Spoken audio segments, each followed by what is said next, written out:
Olá pessoal, vamos lá.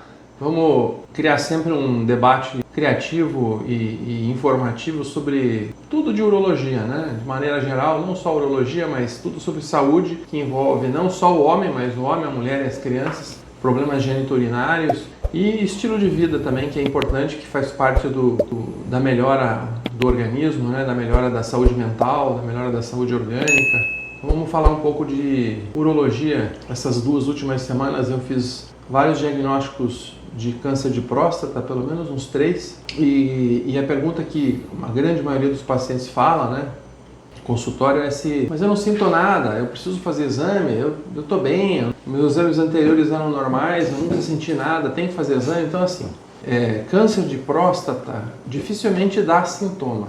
Quando dá sintoma já ou é pela doença avançada ou tem um sintoma que a gente não pode referenciar como se fosse um sintoma específico do câncer de próstata, mas a gente chama atenção aquele indivíduo que não tem problema algum para urinar, urina bem, jato forte, levanta pouco à noite, ou seja, não tem sintomas nem irritativos nem obstrutivos, que são os sintomas do trato urinário baixo, né? Os sintomas eles se diferenciam em sintomas irritativos, que estão associados ao aumento da frequência, vontade de urinar várias vezes, ele vai à urina e daqui a pouco urina de novo, ou sintomas obstrutivos, quando está associado à força, esforço miccional, jato urinário fraco. Então, quando o paciente não tem sintoma algum desses que eu citei e abruptamente faz uma micção, faz uma retenção urinária, prende o xixi, tem que usar uma sonda. Então esse tipo de paciente a gente tem que prestar mais atenção se não é o início de um câncer de próstata, se não é o start inicial do câncer de próstata. Mas tirando isso, o câncer de próstata ele é assintomático, ele não tem sintoma algum.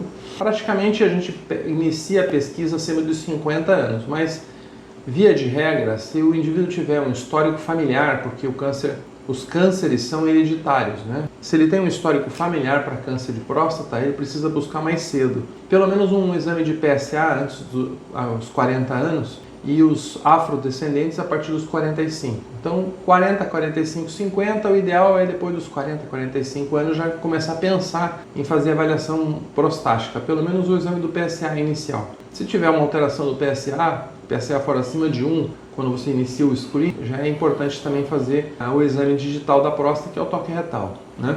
Então, o que a gente busca nos exames, né? PSA é o antígeno prostático específico, ele é um marcador para a próstata, na verdade ele é o único marcador para a doença prostática. Ele não é um bom marcador de doença prostática que a gente possa ter uma sensibilidade alta, né? Ele não é nem tanto específico como sensível, mas ele é o único que a gente tem. Então o que altera a PSA além do câncer? Então qualquer inflamação, infecção na próstata, né? Se o indivíduo tem uma prostatite aguda ou uma prostatite crônica, ou ele andou de bicicleta, ou ele andou de cavalo, ou ele teve relação sexual, ou qualquer coisa que comprima a região perineal, que a região perineal é onde fica a próstata, né? A próstata ela fica nessa região entre a bexiga e a raiz do pênis, né? Então aqui atrás da próstata a gente vai ter o reto, o canal retal, e é por isso que a gente usa o exame digital da próstata para palpar o tecido prostático. E em cima da próstata é a bexiga, ela é atravessada pela uretra, por isso que ela dá sintomas urinários, porque a uretra passa pelo meio dela, né?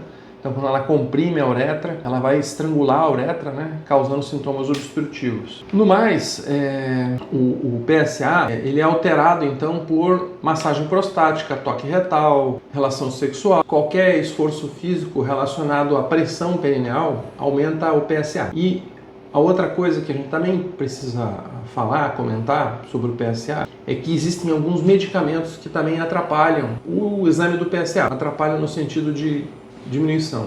Então, por exemplo, o paciente está tomando finasterida ou dutasterida, mesmo que seja só para cabelo, que é uma dosagem pequena, 1 mg a dia, isso altera o valor do PSA. Então, a gente considera que os indivíduos que usam o inibidor da 5-alfa-redutase, que é a finasterida, né, ela diminui a entrada da testosterona na próstata. Então a próstata ela é hormônio dependente, o tecido prostático precisa da testosterona para desenvolver, para crescer, e quando a gente bloqueia a enzima que converte a testosterona em dihidrotestosterona para que ela entre na próstata, a gente diminui o volume prostático. Então indivíduos que possuem uma próstata de grande volume, né, tamanho grande que a gente precisa reduzir, a gente consegue 30% a 40% de redução do volume prostático usando finasterida ou dutasterida. Dutasterida seria uma evolução da droga da finasterida que é lá da década de 80, o início das terapias medicamentosas, né, para a próstata. Então a finasterida ela reduz o valor do PSA em praticamente 50%. Tem outras medicações que alteram também, como o fitoterápico sal-palmeto. É difícil a gente ter uma proporção de quanto reduz, mas a gente tem que saber que ele reduz. Isso significa dizer que o indivíduo que tem um PSA de 2, por exemplo, está tomando finasterida, o PSA real dele é 4. Ah, meu PSA deu 4, então está dentro do limite, mas está tomando finasterida, então o teu PSA real é 8. Então a gente tem que sempre lembrar dessas considerações quando a gente faz a avaliação. E aí a busca sempre do exame periódico do homem é a busca do câncer de próstata, que é uma doença que tem uma prevalência elevada, ela comete 1 em cada 6 homens hoje. Para ter fazer um comparativo com um dos tumores mais frequentes na mulher, o câncer de mama. Na mulher, o câncer de mama é 1 para cada 10 mulheres vai desenvolver o câncer, no homem 1 para cada 6. Então precisa fazer essa busca ativa, porque o câncer de próstata, ao contrário de grande parte dos tumores, ele tem uma progressão lenta. Por isso que a gente considera dentro de 1 ano o screening de rotina. É claro que a gente não vai esperar 1 ano se o indivíduo tem alguma alteração, alguma suspeição, né? A gente precisa reduzir esse tempo daí, isso é muito personalizado. Mas o que a gente tem a mais do que o PSA e toque só para investigar câncer de próstata? A gente tem a mais hoje, de alguns 5 ou 8 anos para cá, a investigação da próstata por exame de imagem, que é a ressonância magnética. Então a ressonância magnética para a investigação de próstata, a próstata ela tem um crescimento por nódulos. Então o tecido prostático ele cresce, tanto que a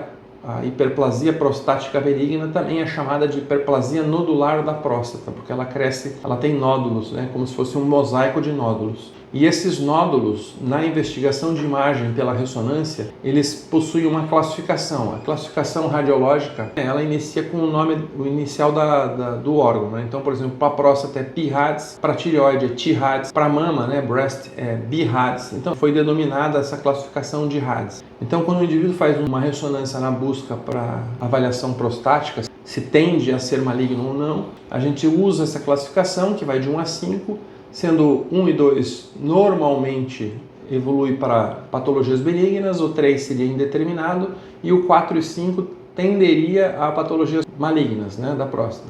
Lembrando que o que dá diagnóstico é a biópsia, o que dá diagnóstico é o estudo anatomopatológico, é a avaliação histológica da biópsia prostática que vai trazer a informação se aquele material que a gente colheu é ou não canceroso, se aquilo é um câncer de próstata. Além da ressonância, do PSA, do toque retal, do exame digital da próstata, a gente também conta com um outro exame mais recente, que se chama PI-TEST, PHI-TEST, que é o Index Health Prostate, é o índice de saúde da próstata, e é um exame novo, mas é baseado no PSA. Então, ele vai usar frações do PSA, ele vai fazer lá uma conta, vai estratificar um valor relacionado às frações do PSA e vai me dar um número. Esse número vai de 0 a 20 seria de baixo risco, de 21 a 40 de médio risco e acima de 41 de alto risco para câncer de próstata. Então ele serve para me auxiliar na indicação de biópsia prostática e no caso de positivo para câncer prostático, ele também serve como fator prognóstico, como fator da gente avaliar